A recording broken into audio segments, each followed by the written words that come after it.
Welcome to Behind the Sign Podcast. It's your girl Shawnte, the Realtor, and Courtney here to give you all the deets on what goes on behind the sign. Behind the sign, yeah.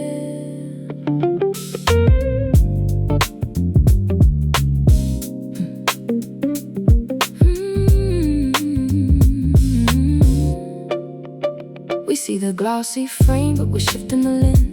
Where the hustle starts and the blueprint begins. Two agents, one mission, keeping it real. The soul of the story, the heart of the deal. Real conversations behind the sign. we are on episode number 10. OMG. Can you believe we made it to 10 episodes? 10. Wow. Amazing. I'm so excited to be on episode 10. Yeah. Kudos to us. Kudos. Woo, woo, woo. Hey, yes. All right. So today we are going to talk about, is Houston still one of the most affordable cities in the United States? That's a great question.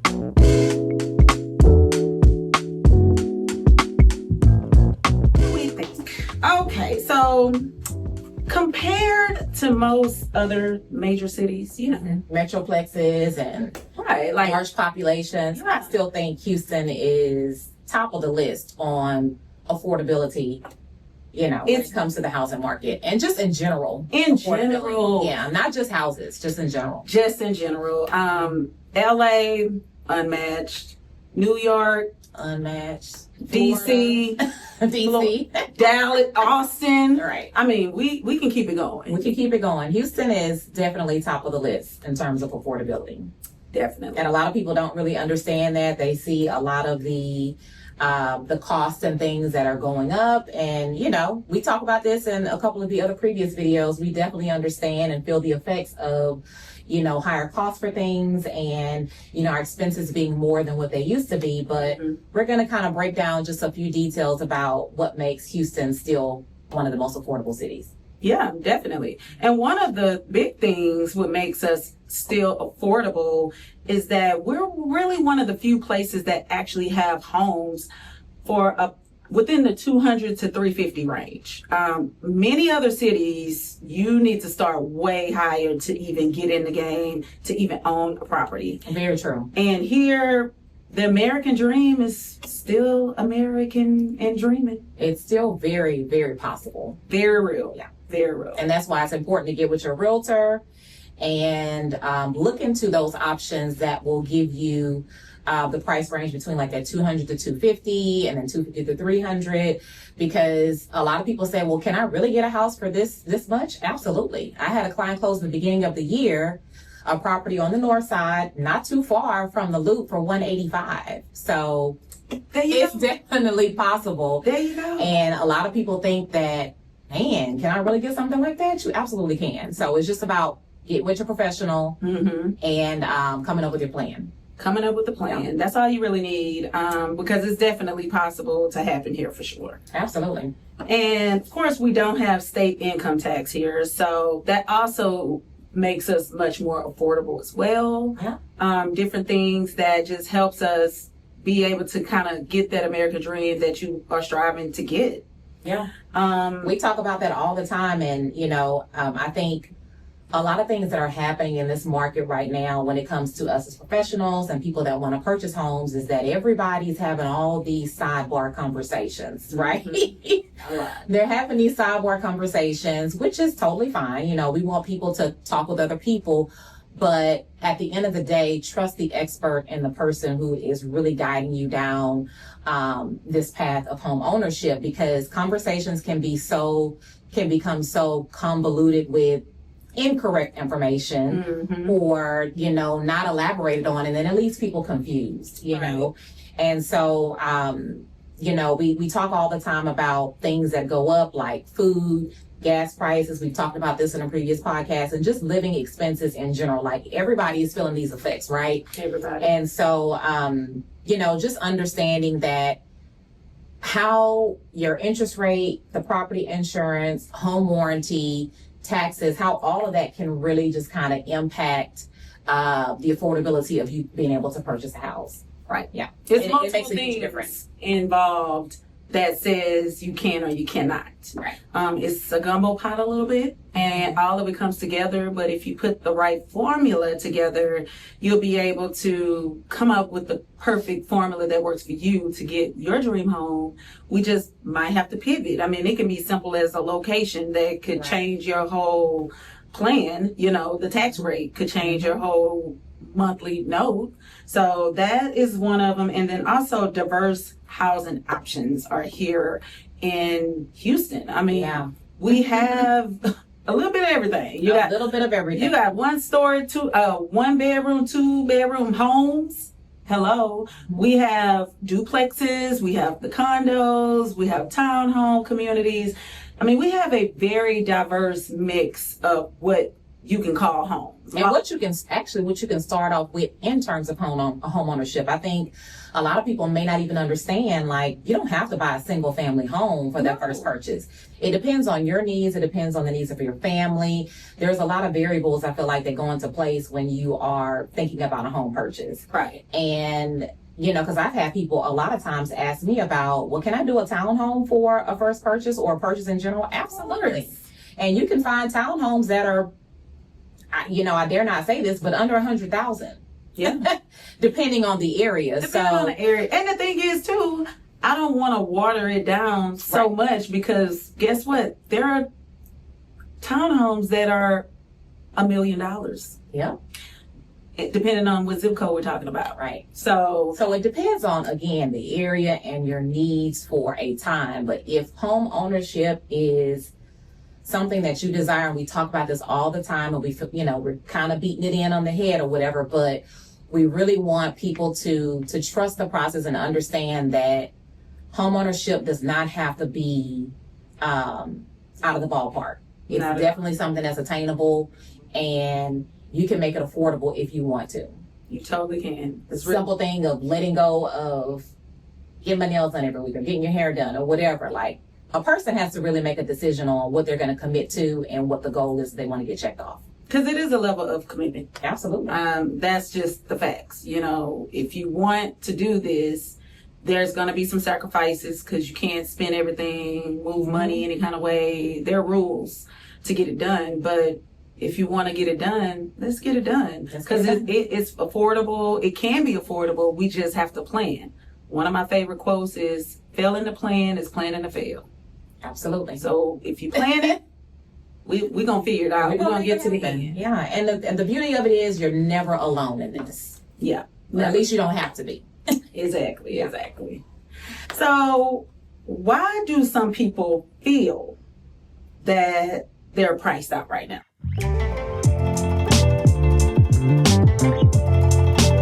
The reason why we came up with this topic is because we know it's actually super affordable now. It's actually a buyer's market, but everybody does not necessarily feel that way. Right. And we just wanted to touch on why people feel that way.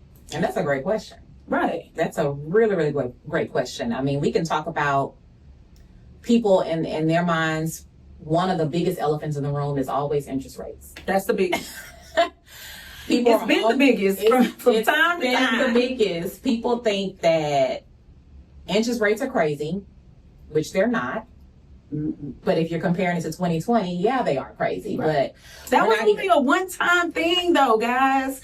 Like 2020 was, the world was about to shut down, and they was like, we got to keep it going. And that one-time thing that happened, if you live for the moment, great. We live for it, right? But nothing's free. Right. Nothing's free. And I mean, the reality is that, you know, of course I wasn't in the real estate game in 2008, but that was the last biggest, correct, you know, what you call it, like recession to the economy, and how how real estate was hugely affected. And guess how much rates were back then in 2008? 13, 14, 15%. Yeah. So while we're kicking and screaming at this 6.25 or 6.75, 6.8% interest rate, it's actually a blessing. Yeah. It literally is. And I think until people can really take the journey and go down that road and look at the breakdown, you're always going to trick yourself out of an opportunity, because it really can be something that's attainable if you just get that more interest rate out your head. And the thing about the interest rate, which I'm sure we've mentioned before, you can always refinance and change your interest rate. Always. What you cannot change is the purchase of a home that you bought. And many, many times when people are afraid to purchase, when they wait. The people who win, I always bring up Dave Ramsey, but the people who win bought when everyone was scared to buy, because the prices are real. Like right now, we are in a price point like I have not seen since I got my license, because I did get my license in 2020, before the craziness happened. And then we watched the craziness happen. And there was a time you could purchase a new home for under $200,000. This is the first time since the pandemic that we've been getting close. Right? We've been, like, the prices right now are actually not pre-pandemic, but very close to it. And that hasn't happened the whole time. So that, with that being said, that is more why purchasing something now makes sense. Because the interest rates always are going to adjust, and you can always adjust them. And the moment you adjust them, go down. So, and I know I talk to, have buyer consultations and talk to clients all the time about do it now, do it scared. I have you, and we're going to refinance, after the fact. So, we're not going to keep going on interest rates. But, another thing that, where people feel like they may be priced out at is like the deeded requirements. They think about, they have to have the 20% cash to close, which can be a huge chunk of money, or they have to have this perfect credit score, or, the different loan types. Like, I don't really understand the loan types, and how does that make sense for me to be able to afford a house? Right. And the thing is, there's no such thing as a perfect buy it. Well, I take that back, because talking to lenders, they're like, no, this is perfect. Now, let's just say this, 20% down. If you can put 20% down, great. That makes you a very, very, very strong buyer. Yeah. Excellent credit score. That makes you a very strong buyer. And it makes you a strong buyer because you were consistent and diligent in saying, hey, this is my goal. I'm saving X amount of dollars for this amount of time or whatever. Right. To be able to get that. To be able to, most of the time, not saying all the time, but and a lot of times those particular buyers typically get what they want all the time, because that's when you're consistent in doing what you're supposed to do, you are going to get what you want. Now, does that mean if you are not that buyer, you can be a buyer? You don't need a very crazy high credit score. The higher your credit score, the better. That's a fact. That is a fact. But you can still purchase a house not having the highest credit score out there. There are so many programs. Now, some of these programs hinge on credit score, but the hinge credit score usually is around 620, 640, which is not overly crazy, right? They do say be over 640. That's always the goal. So if that's the goal, make it your goal. But again, that doesn't mean you can't still pursue. They do offer loans to people who have a lower credit score. However, the difference is, you might have to put some money to it, because you might not be able to get everything. It's kind of like if you have not so favorable, great credit. And I always tell my clients, whether it's tenants or buyers, especially I have more of these conversations with tenants, if the credit score is lower, then we want to focus on putting money to the problem. Because the reality is, money talks every day. Every day. Money is king. Money talks. And we can't change that. We can't. Like, nobody can change that. Like, if you have money, I don't care if you fresh out of the penitentiary. You can get a house. Money talks. Money talks. And if it all makes sense and you just do your due diligence, you'll be good. I mean, it's for real. I 100% agree. I mean, we can talk about all these different variables and talk until we're black and blue in the face. And, we're just here to to inspire, to put a fresh touch on something, and just to really educate, Right. and hopefully that the information that's being put out is really simplistic enough to be able to just say, hey, it's clear. There's no, gray area here. Everything is clear cut and dry about what you need to do to prepare yourself to be a homeowner. And, we talked about this also before in the podcast about, talking about affordability and the fact that, we're kicking and screaming when we're going to the grocery store and kicking and screaming when we're going to the gas pump. And another thing that makes Houston so affordable is because we have the events and stuff that come here, right? There's been a lot of events over the years, and we talk about the FIFA World Cup, right? The World Cup is here right now. It's here right now. It's here. And the little small point that I want to make is, we filmed earlier this week the Airbnb property, right? Mm-hmm. And so that's a big thing now, especially in cities like Houston, is Airbnb properties, right? Yeah. And so if you want to go out and you want to purchase something, even if you want to live in it or whatever, and then just be able to rent your space out, that's money. It creates a certain level of affordability for people in the city, right? It really And there's does. a lot of cities that don't have that. They don't have these events and things coming. And for us to be able to capitalize off of people coming into our city and being able to, entertain and engage and connect, and it's a great thing. I mean, it's a wonderful thing. And to Courtney's point, I mean, the World Cup is here right now. That is huge. We both broker at Keller Williams. Guess what? Next year, our conference is in Houston. It's in Houston. Houston hot. So it's going to be crowded, it's real gonna be estate crowded, professionals. and then we have so much stuff. They had a convention for tall people. I saw that. And I was like, oh, this is a real thing. People travel from all over, all tall people. Right. And it was a whole convention. That's why I love Houston, because it's the most random. Yeah. We're going to congregate, come here. So to Courtney's point, if you have a property, even if it's your property, do you know how many people we know that are not Airbnb their property like in real life, only when events come to town. Events. They're like, you know what, I think I'm going to give my house up for the weekend, for the week. But if you don't have the house, then you don't have the option to say, hey, let me use my house as a little bit of cash flow for this month. And you could get an extra $500 to $2,500 in that month. And so again, the point is the affordability for our city comes in where you have the option to be able to leverage. That's it. Leverage. Yeah. That's it. Options. That's it. Because a lot of cities don't have what we have. And I hate to toot our horn, but I'm going to toot our horn because a lot of cities don't have they don't even come close. They don't. So, I mean, love you guys, but sorry.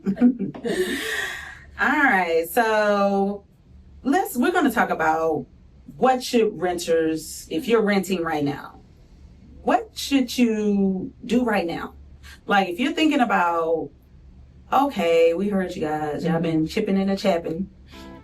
What should I do now? Tired of renting. Tired. My lease ends December 29th. And I think I want, and listen, we were just talking about this earlier this morning, that we're literally halfway through 2026. Literally in a couple weeks, we'll be at the halfway mark of this year. And so Very fast. With that being said, we still have 6 months to go. And even if, so going back to my point, let's say your lease ends December 29th, you have the opportunity and the time. So what can a renter do to prepare themselves to purchase a home end of the year, beginning of Q1 for next year? What's the best thing that they can do? So I have this little saying, renting is not bad, but it should be intentional. So be intentional with what you want to do. If you are thinking about exploring this option, explore it. What's the worst that can happen? You can't do it right now. I always tell tenants, don't wait. Like, I tell buyers, don't wait. You rather know, because so many times I've been in situations with clients because sometimes they like to wait when they think they're ready. Mm-hmm. But when you think you're ready, you might not be ready, or you might not think you're ready and you actually are. Right. Seen them both ways. But if you're thinking you're ready and you're not, everybody's profile is different. No one is the same person. You're not walking on the earth the same. So there are going to be so many different variables that goes into getting your pre-approval to purchase a home. So with that being said, no one is half the battle. Like, know where you stand, know what you need to do.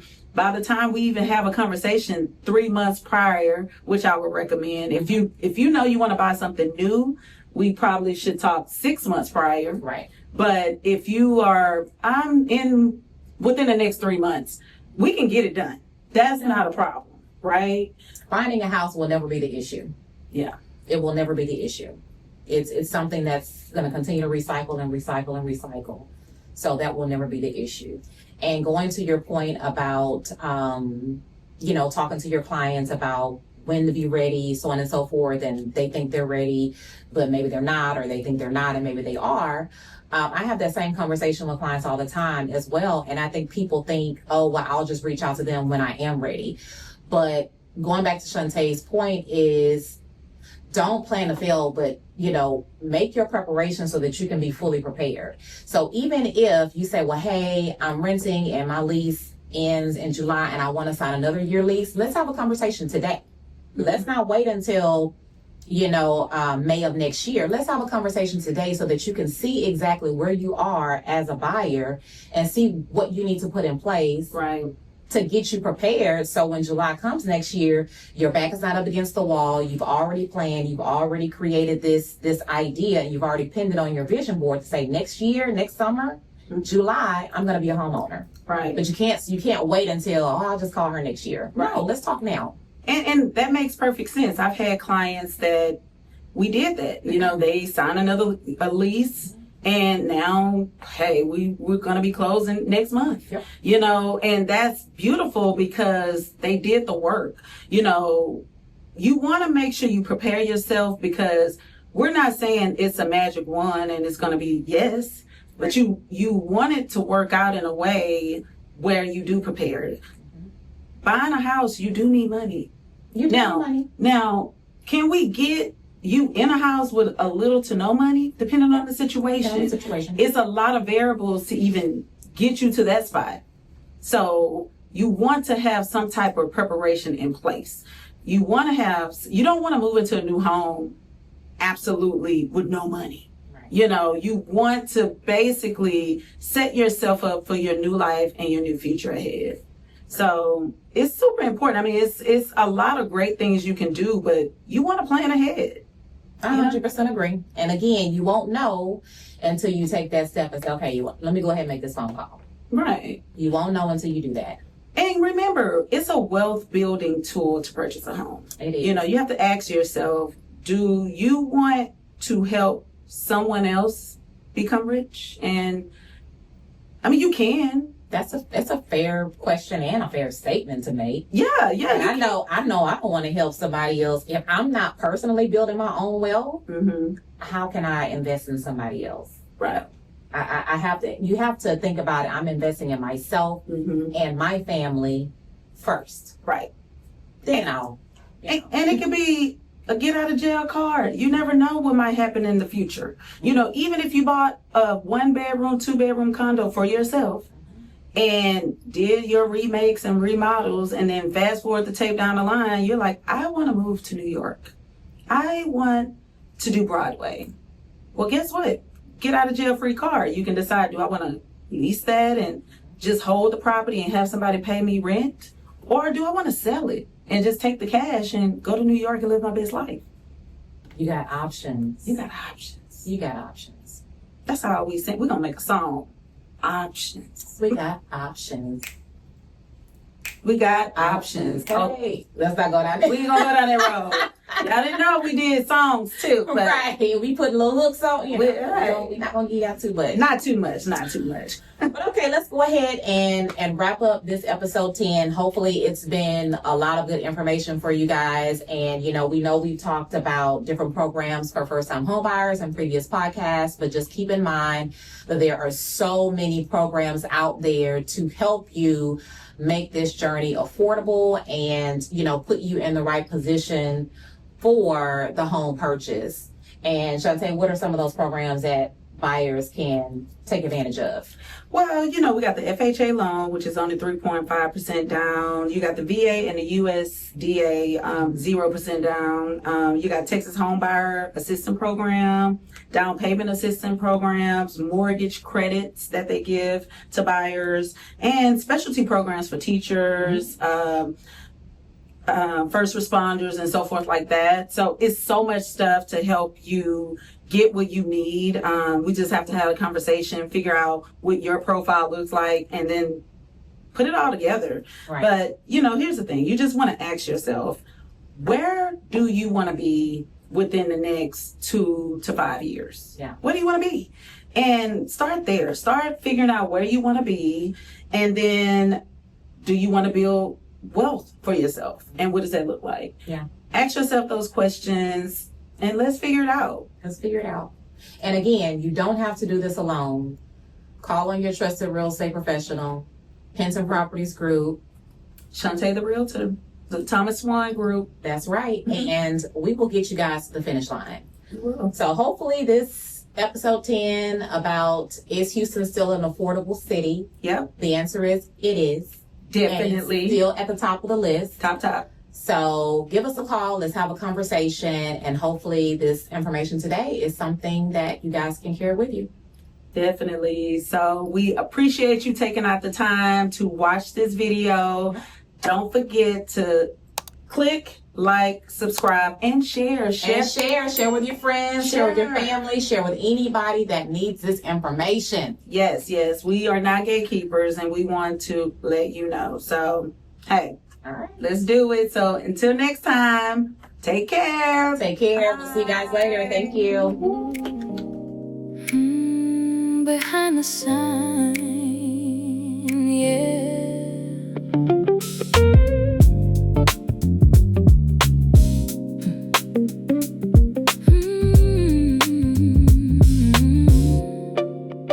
We see the glossy frame, but we're shifting the lens. Where the hustle starts and the blueprint begins. 2 agents, 1 mission, keeping it real. The soul of the story, the heart of the deal. Real conversations behind the sign.